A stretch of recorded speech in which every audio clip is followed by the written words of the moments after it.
In Search of Amika, written by Multimind, published by Multimind Publishing, narrated by Marion Toro. Another night. Keyona was tuckered out from her day. She would have loved to have been tired from back-to-back meetings and water-cooler chats, but instead, it was more, "Sorry, another qualified candidate was selected," replies. 3 popped up on her phone that day, 1 via text, the rest through email. Her job-only inbox was cluttered with either "Thank you for applying" or "Thank you for your application," but emails. The only things that broke up the monotony were the spam letters she received from the countless mass recruiters she signed up with.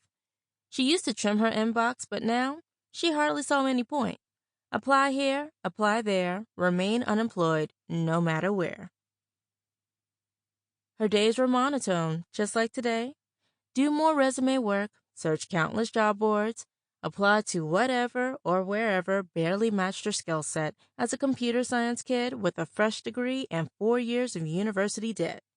Go into comp sci, they said. You'll always have a job, they said. Keyona knew her case wasn't unique. Every other kid that didn't want to be a doctor or a lawyer was told the same thing. And now they were all in the same boat. Young, educated, and desperately looking. She had a few little blessings here and there, but rarely did they feel that way. Keyona had an apartment with no roommates, but it was small, cramped, and crowded. She could fry eggs from her bed, walk 3 paces to the right, and stumble out of her cozy abode into the drab apartment complex hallway. Paid for by her parents back home in Atlanta, they wanted to make sure no worries distracted her from her studies as a second-generation graduate. It would be a dream if it were a good thing. Instead, they would check on her constantly to see how she was doing, see if she had any food in the fridge, see if she was working yet. They figured Delaware had more to provide than Georgia for tech degrees and jobs, while far less expensive than New York or Silicon Valley, California. If they couldn't physically swing by, they would call.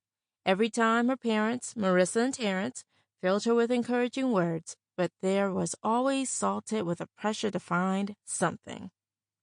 Keyona knew what would happen if she didn't find something fast. They would let go of the purse strings and tell her to figure it out herself.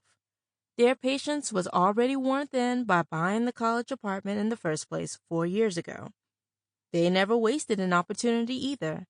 Up until she was a junior, they reminded her here and there that when they were her age, their parents never paid their way for anything. It was expected to be out and independent by 18. Beyond the miserable pickup jobs Keyona Sample complete.